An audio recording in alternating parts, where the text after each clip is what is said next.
Hello दोस्तों, मैं हूं शारिफ खान और आप देख रहे हैं ऑल टाइप नॉलेज चैनल। अभी मैं आपको एक वीडियो दिखाने वाला हूं जो हिंदू शेयर बॉय की वीडियो है, जिसमें इजराइल और फलस्तीन को लेकर हिंदुस्तान के मुसलमानों की तरफ इशारा करते हुए बहुत सारी बातें वो बोल रहा है और फलस्तीन का मजाक उड़ा रहा है, इजराइल का साथ दे रहा है। तो अपनी नफरत के चलते उसके मन में इतनी नफरत है कि सरकार के ही खिलाफ बोल गया, मतलब हिंदुस्तान की गवर्नमेंट के खिलाफ ही बोलने लगा। अब वो पूरा सामने खुल करके आ चुका है। तो क्या अब उसकी गिरफ्तारी होगी, क्या अब उसके ऊपर कार्रवाई होगी? सबसे पहले तो मैं आपको उसकी वीडियो दिखाता हूं और फिर बताता हूं क्या उसने सरकार के खिलाफ बोला। सभी को जय श्री राम, हर हर महादेव, वंदे मातरम, भारत माता की जय। दोस्तों, बात करेंगे सुदर्शन न्यूज चैनल के चीफ सुरेश चौहान जी के लिए।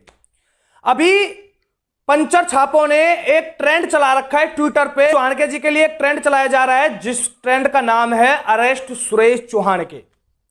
वो लगातार सुरेश चौहान जी की अरेस्टिंग की मांग कर रहे हैं। आखिरकार मांग क्यों कर रहे हैं ये हम आपको बताते हैं। दोस्तों, जैसे कि आप सबको पता है कि इजराइल का और फिलिस्तीन का आपस में टक्कर चली रहा है, वो आप सबको पता है। एक तरफ जिस तरीके से फिलिस्तीन के जो आतंकवादी हैं उनको लगातार रॉकेट पे रॉकेट दिए जा रहे हैं, लगातार जो इजराइल ये देने का जो लगातार कार्य कर रहा है, ठीक है। दूसरी तरफ जैसे कि आपको पता ही है कि हिंदुस्तान के अंदर बैठे हुए पंचर छापों को ये रास नहीं आता है, उनको अच्छा नहीं लगता है। वो मजहब के नाम से उनका सपोर्ट करने के लिए खुले उतर जाते हैं। और जैसे कि आपको पता है कि भाई हिंदुस्तान तो पहले से ही आतंकवाद से सख्त नफरत करता है। तो उसी तरीके से सुरेश चौहान जी ने इजराइल का सपोर्ट करते हुए अपना लाइव शो किया। अब लाइव शो किया, उसमें सुरेश चौहान जी ने क्या किया था ये हम आपको बताते हैं। जो पीछे स्क्रीन पर जो चलाया जाती है, तो जिस तरीके से आप सबको पता है कि भाई इजराइल लगातार उनकी कभी किसी मस्जिद पे, कभी किसी पे वो लगातार हमला कर रहा है। फिलिस्तीन में इजराइल लगातार कर रहा है हमला।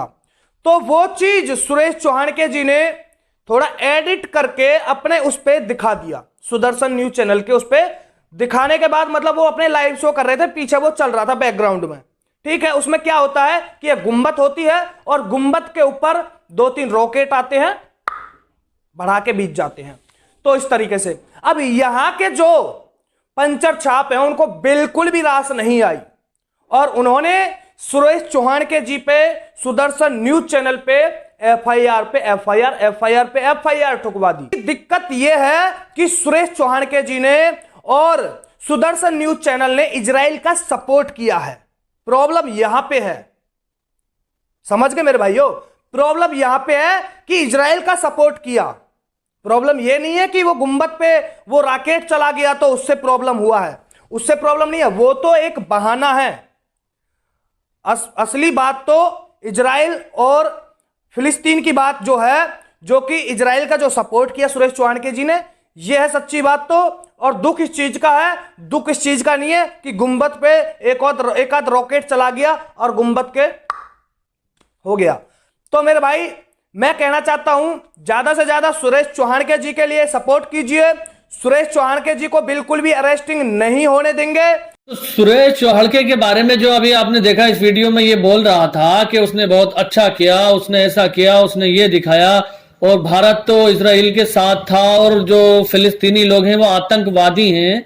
आतंकवादी का इसने शब्द का इस्तेमाल किया। अब मैं आप लोगों को ये बता दूं कि जब हमास और इजराइल की फाइट चल रही थी, जब उनकी जंग चल रही थी फिलिस्तीन की और इजराइल की, तो भारतीय एम्बेसडर ने इजराइल के खिलाफ एक स्टेटमेंट जारी किया था। अभी आप मेरे राइट साइड में देख सकते हैं, हिंदुस्तान अखबार की खबर है जिसको आप पढ़ सकते हैं। इसमें क्या लिखा हुआ है? इसमें ये लिखा हुआ है कि भारत ने इजराइल के खिलाफ वोटिंग की, भारत ने फिलिस्तीन के पक्ष में वोटिंग की, मतलब इजराइल के खिलाफ वोटिंग की।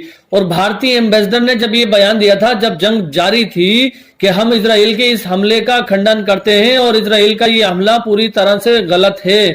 तो जब भारतीय गवर्नमेंट इजराइल के हमले को गलत बता रही है और भारत इजराइल के खिलाफ वोटिंग कर रहा है, तो ये जाहिल जिसको कुछ पता नहीं है आन के भौंकने बैठ जाता है। पहले इससे मैं कहना चाहूंगा स्टडी कर, थोड़ी नॉलेज ले अपने अंदर और फिर लोगों को बता कि असल में माजरा क्या था।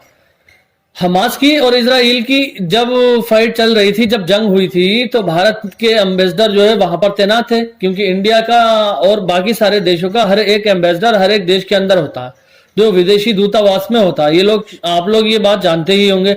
उसके बाद जब ये हमला चल रहा था तो सबसे पहले भारत के एम्बेसडर की तरफ से जो बयान आया था वो हमास के और फिलिस्तीन के पक्ष में था, और उन्होंने कहा था कि हम इजराइल के इस हमले से सहमत नहीं है और इजराइल को अपना यह हमला रोक देना चाहिए और इन गतिविधियों पर फौरन ही रोक लगाना चाहिए। जिसके बाद भारतीय सरकार कुछ दिनों तक चुप रही है। उसके बाद भारतीय सरकार ने जब वोटिंग हुई, ये फाइनल जो प्रस्ताव पास हुआ था उस वाली वोटिंग की बात नहीं है, उससे जस्ट पहले एक वोटिंग हुई थी जो हिंदुस्तान अखबार में भी छपा था और बहुत सारे भारतीय अखबारों में छपा था।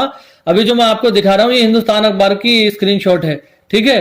तो उसमें लिखा था कि भारत ने फिलिस्तीन के साथ वोटिंग की, भारत ने फिलिस्तीन का साथ दिया, हमास का साथ दिया, और ये बोल रहा है कि सुरेश चौहड़के ने इजराइल के सपक्ष में वीडियो बनाई और सुरेश चौहड़के पंचर छापू लोगों के खिलाफ बोलता है और लोगों की मदद करता है। तो मैं इसको बता दूं, सुरेश चौहड़के एक बड़े चैनल का एडिटर है, मालिक है, वो तो बच सकता है, ठीक है, लेकिन तेरी अभी इतनी हैसियत नहीं है कि तू जो लगातार मुस्लिम समुदाय के खिलाफ बोल रहा है कि तू बच सके, और तेरी हर एक गतिविधियों पर लोगों की नजर है। अगर तूने अब कुछ भी मुसलमानों के खिलाफ जहर उगलने की कोशिश की तो तू बच नहीं पाएगा। और तेरी जहालत का जवाब यह है कि ये अखबार और ये कटिंग न्यूज चैनल कहीं पर भी जाके आप लोग देख सकते हैं कि भारत ने इजराइल का साथ कहीं नहीं दिया था। भारतीय लोग जो अंधभक्त हैं, जो जरा जरी सी चीजों में अपनी खुशियां ढूंढने की कोशिश करते हैं, जो मुसलमान के खिलाफ कुछ भी हो जाए तो उस बात में अपनी सहमति जताते हैं और अपने आप को खुश महसूस करते हैं, ये उन लोगों का कहना था। बाकी भारत में किसी ने भी इजराइल का समर्थन नहीं किया था।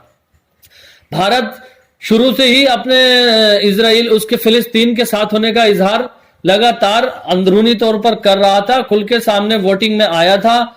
और जिस दिन फाइनल प्रस्ताव पास हुआ है, जब इजराइल का वॉर को रोक दिया गया है, जंग को रोका गया है, 26 देशों ने इस यूएन की बैठक में जो है शामिल हुए थे, उसमें भारत ने वोटिंग नहीं की थी, ठीक है। भारत ने क्यों वोटिंग नहीं की थी? भारत ने और अमेरिका ने भी नहीं की थी, क्योंकि भारत खुल के नहीं आना चाहता था। लेकिन फिर भी इजराइल के पक्ष में भी वोटिंग नहीं की, भारत ने वोटिंग करी ही नहीं उस दिन भी, ना तो फिलिस्तीन के पक्ष में की ना इजराइल के पक्ष में की। अब जब भारतीय सरकार और भारतीय लोग फिलिस्तीन को गलत नहीं बता रहे हैं, तो ये कौन होता है जाहिल, ये कहने वाला कि फिलिस्तीन के लोग आतंकवादी हैं, फिलिस्तीन की लोग जिहादी हैं। जिहाद का मतलब क्या होता है ये मैंने आपको बता दिया था उस वीडियो में, पंडित जी की जुबान से ही सुनवा दिया था। अब मैं कहना चाहूंगा इस जाहिल से कि जब तक तेरे जैसे लोग हिंदुस्तान के अंदर हैं, हिंदू मुस्लिम एकता को खतरा है और इसका बायकॉट करो, इसको जेल में डलवाओ, ठीक है दोस्तों। तो बस यही बताने आप लोगों के लिए आया था। फिर मिलूंगा एक नई वीडियो के साथ, तब तक के लिए जय हिंद जय भारत। और जो मेरा भाई चैनल पर पहली बार आया है, चैनल को सब्सक्राइब करके बेल आइकन पर ऑल का बटन जरूर सिलेक्ट कर लेना। और यति नरसिंह नंद हो या ये हिंदू शेरबॉय हो या कोई दूसरा हो, ठीक है, ये लोग, इन लोगों का काम है जहर उगलना। लेकिन इनकी बात को मैं अपने हिंदू भाइयों से अपील करना चाहूंगा, ये जो भी स्टेटमेंट जारी करें, यति नरसिंह नंद करे या हिंदू शेरबॉय करे या और भी बहुत सारे भड़काऊ लोग हैं वो करें, पहले उसकी जांच पड़ताल करो और उसके बाद ही किसी नतीजे पर पहुंचो। आंखों पर पट्टी बांध के इन लोगों की बात पे विश्वास मत करो। ये वो लोग हैं, ये उस तरह से काम करते हैं जो अंधभक्तों के डायरेक्टली माइंड पे असर करती हैं इनकी बातें, और वो जो है देश में उथल पुथल करते हैं। दोनों तरफ से फाइट होती है, लोग लड़ते हैं, मरते हैं और देश को जो है पीछे करने का काम करते हैं। तो इन लोगों को तो बहुत ही समझदारी तरीके से, बहुत समझदारी दिखाते हुए इन लोगों को पीछे करना है। ऐसा काम करना है जो ये लोग कभी भौंक ही नहीं पाए, और इनके भौंकने पर कभी भी ध्यान मत देना। तो मैं शारिफ खान आपसे इजाजत चाहता हूं। जो मेरा भाई चैनल पर पहली बार आया है, चैनल को सब्सक्राइब जरूर कर लेना, क्योंकि आप लोगों की सपोर्ट की मुझे इस टाइम जरूरत है। फिर मिलूंगा एक नई वीडियो के साथ, तब तक के लिए जय हिंद जय भारत, खुदा हाफिज।